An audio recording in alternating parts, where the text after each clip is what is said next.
Hello everyone. Part 2 of the accounting tutorial will cover posting journal entries to T accounts, also known as general ledger accounts. As you recall, last week we had a list of transactions for a made-up company named Mats Accounting Services, and we posted these transactions to our general journal account. And now we will post from general journal to ledger accounts, meaning T accounts. So let's start with January 2nd journal entry.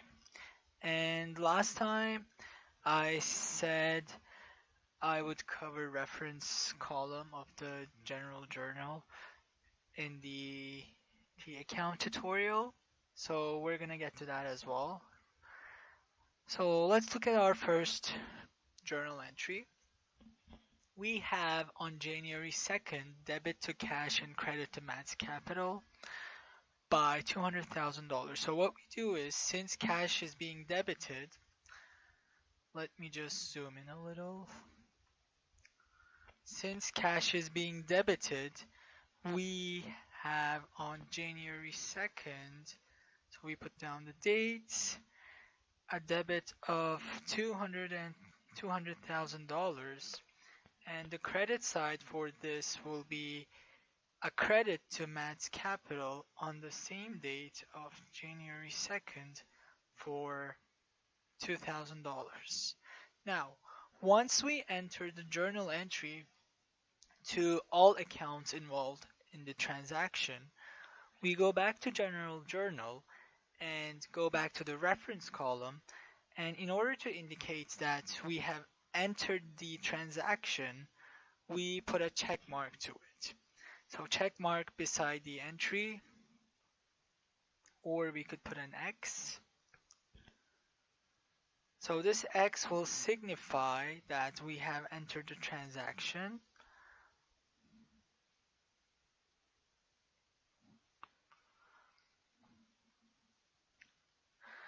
And the reason for that is, if you're dealing with bookkeeping manually instead of using a software, you will get distracted on the job. And in order to find where you left off when you come back to work, you want to make sure that you don't enter a transaction twice or you don't miss it. So this is important.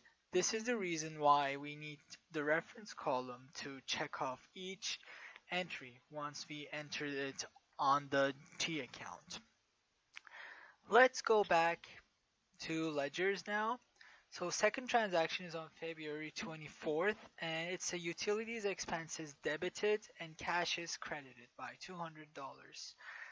We can find the utilities expense T account, which is, okay, we don't have one. So let's just create one together. And what I'm going to do is I'm just going to copy paste this T account beside depreciation expense and just change the title. Instead of the depreciation, we have utilities. And on February 24th, I believe we said. Yes. So I'm just going to copy paste the date from here. So on February 24th, we have $200 increase in utilities expense and then credit to cash on the same day. It doesn't really matter where you put the credit to cash. You could either do it here or do it one line below, but my preference personally is one line below, just so that the order of transactions are more clear at first glance. Again, we're going back here and then we're putting check marks. So third transaction, March 2nd, debit to cash by $25,000 because we're making a sale, so that's an increase in cash. That's an increase in cash by 25,000.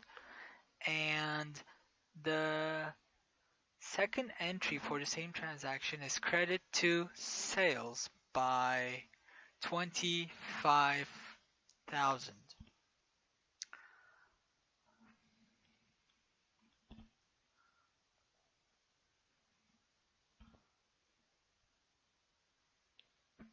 Our next entry is we are buying furniture and equipment for $5,000 and the date of the transaction is March 9th.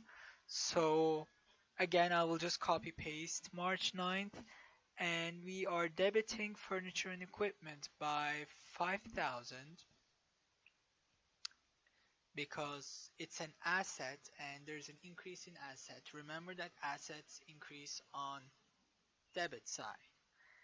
And credit to cash on March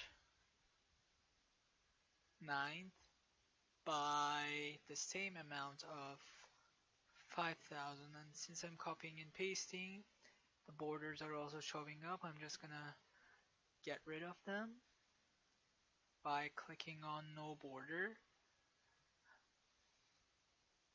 Okay, looks good so far. And I skipped a line here, but that's okay, it doesn't really matter, so I'll just continue. And we're checking off again. Next entry on March 30th is an sale on account, so that's increased to accounts receivable. Again, we made a sale, but we have not collected cash yet. So we go back to accounts receivable, put down the date, and then the amount is 1250. So we enter 1250 and we have a credit to sales, which is an increase in sales. So that's March 30th. And then 1250 is our amount.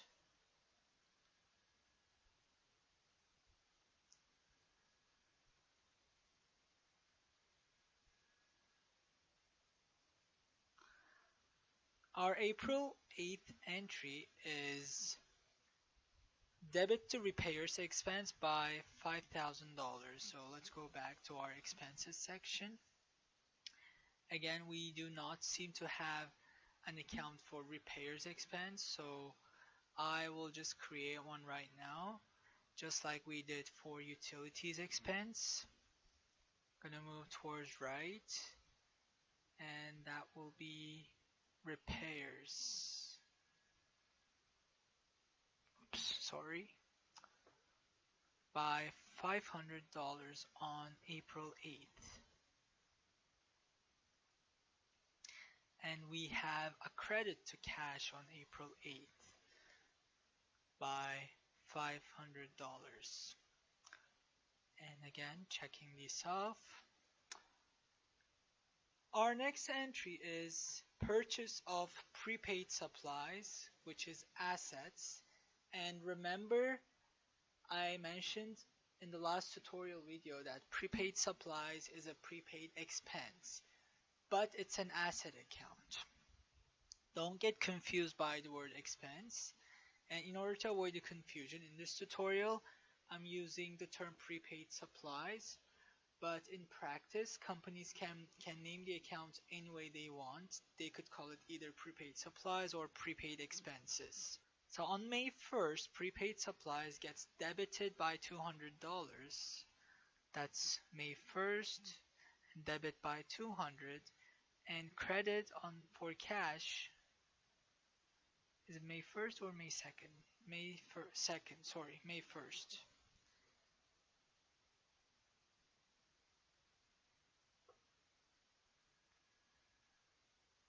I mean May 2nd, sorry. That's May 1st, and then that's also May 1st by 200. Again, checking it off here.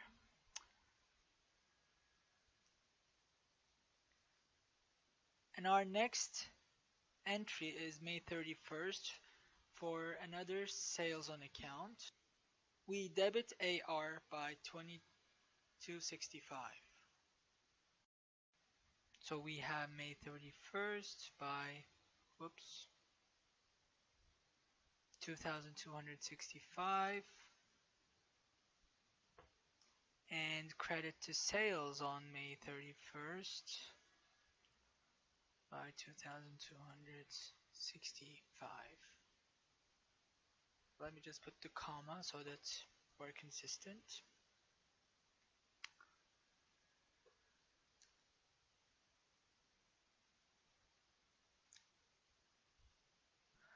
Our next entry is June 5th, and we are paying salaries for $1,000.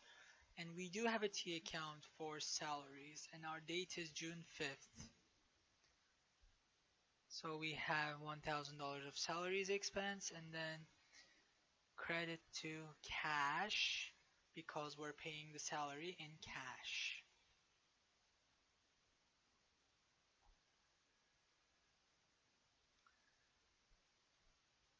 We have a few more entries to go. So next entry is on July 31st. We have a cash sale by $2,000. That's July 31st.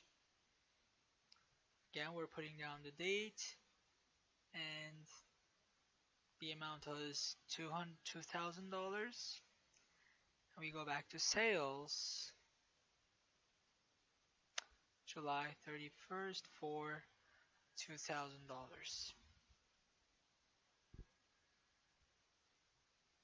Now, we are back to this unearned revenue account, which is a liability account. It's not revenue, it's liability. It's August 3rd, and the amount is $5,000. So let's enter cash by $5,000. So we debit it by 5,000, and then go back to unearned revenue. On August 3rd, it is $5,000. And I'm just gonna briefly talk about it again. Why is unearned revenue a liability? Because we have collected the cash from the customer, but we have not yet provided the services. So we owe them, we are liable to them to provide the services that they have already paid for.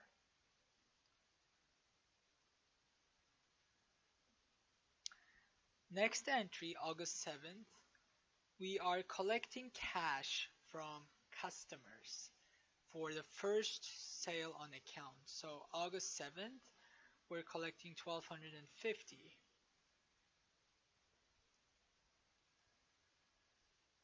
And we are crediting accounts receivable, which is a decrease on accounts receivable, $1,250.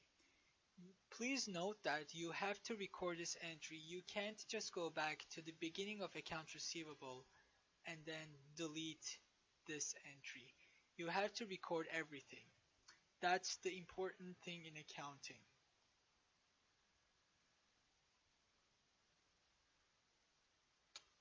September 22nd, we are providing the services for the unearned revenue. So we have a decrease in a liability called unearned revenue and increase in sales. Once we provide the services, we are eligible to recognize the revenue and record it under sales. We are at September 26th and $5,000, and entering the same amount of for sales, September 26th, and the amount is $5,000.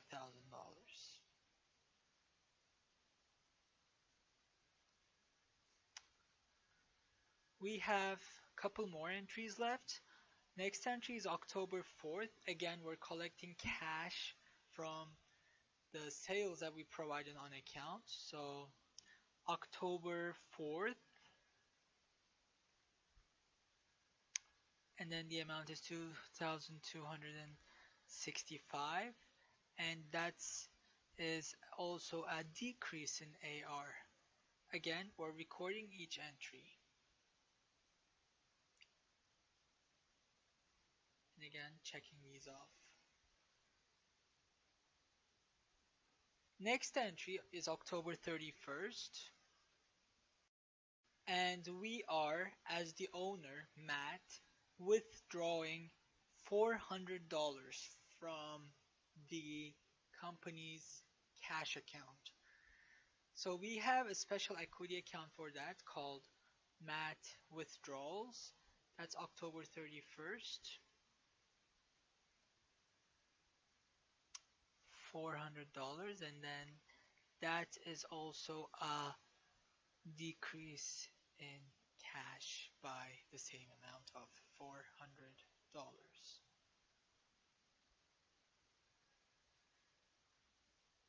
And we have two more entries. As we discussed in the first tutorial video, these two entries are adjusting entries that are made at year end.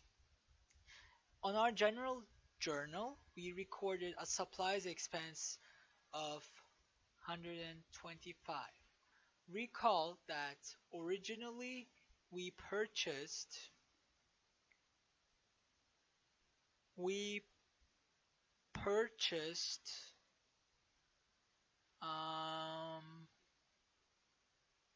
let me see, $200 of office supplies, but at the end of the year we have $75 left. So we have used up, in other words, expensed $125.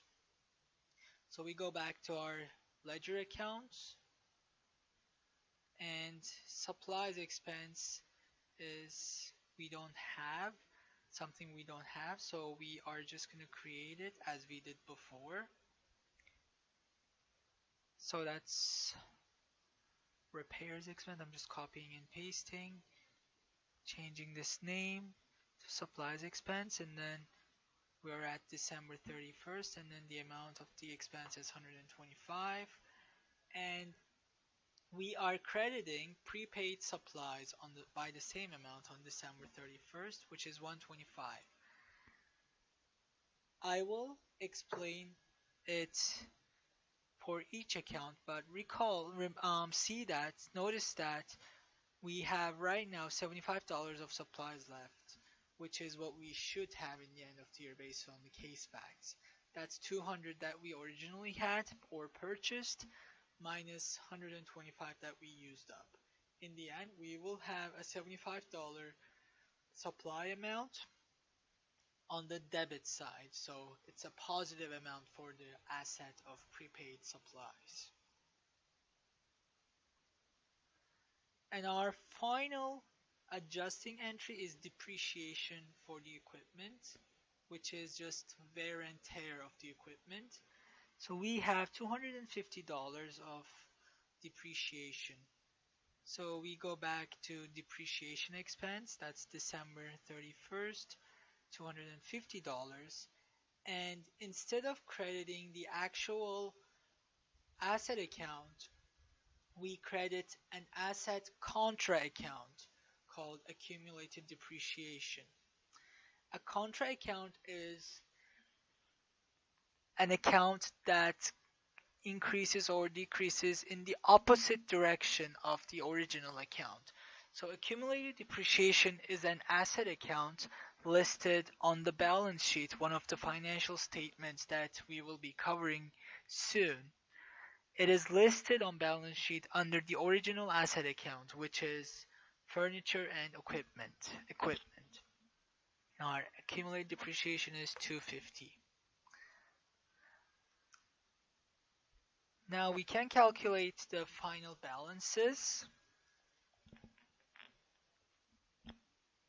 For cash, debit side adds up to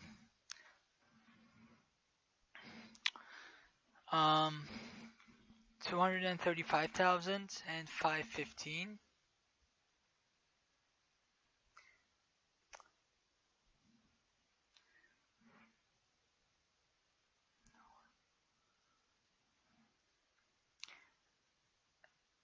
I'm just gonna put a border to show calculations, and then credit side adds up to 7,300. And our final balance for cash is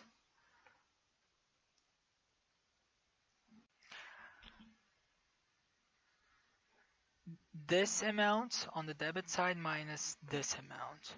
So this is the final balance for cash.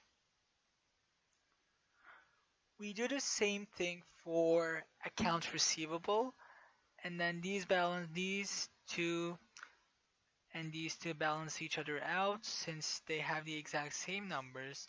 So our balance in the end is 0.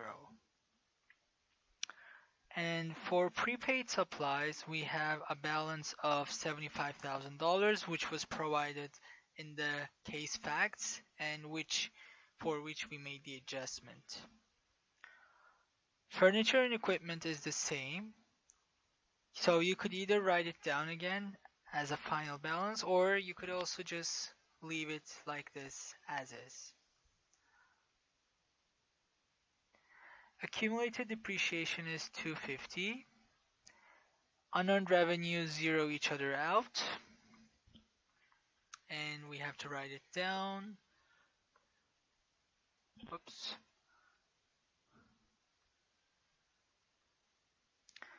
And our sales amount is $3,500, $515.